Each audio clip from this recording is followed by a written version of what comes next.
আসসালামু আলাইকুম গাইস, এই যে দেখতে পাচ্ছেন এগুলো হচ্ছে আমার বিটল পোকা। ঠিক আছে, এগুলো হচ্ছে মাদারের জন্য প্রস্তুত। এখন এই যে লার্ভাটা দেখছেন এটা হচ্ছে যে পোপার পোপার প্রস্তুত। ঠিক আছে, আর এখানে যে কয়েকটা আছে, কয়েকটা ছোট আছে, তো আমরা এখান থেকে বেছে বেছে যেগুলো একবার পোপার মাদারের জন্য একদম টোটালি প্রস্তুত, সেটাকে আমরা এখন বেছে বেছে কাপের ভিতর নিচ্ছি। যেটা দেখছেন এটা একবার সম্পূর্ণ প্রস্তুত। এটা আমরা এখানে এটা সসের, ঠিক আছে, এই সসের কাপটা মেরে এই যে আমাদের এখানে দেখেন। ঠিক আছে, আমরা এগুলো এটার ভিতর আপনারা একবারে ঝুলিয়ে ঝুলিয়ে রাখতে পারবেন, কোনো সমস্যা নেই।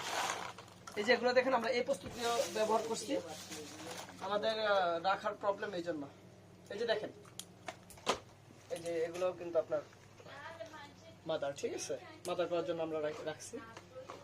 আমাদের এটা কাপ ছিল, ওটা পরে আনা হয়েছে, কিন্তু আমি সবচেয়ে ভালো বেস্ট মনে করি এটা। আর এটা অবশ্যই যে এটা পিছন দিয়ে ফুটি করে দিবেন। ঠিক আছে, যে এটা পিছনে ফুটি আছে, ফুটিটা দেখা যায়, ফুল দেখা যায়, এই ফুটিটা করে দিবেন। ঠিক আছে, একবার সবচেয়ে বেশি সুন্দর হয় এটা সসের কাপ।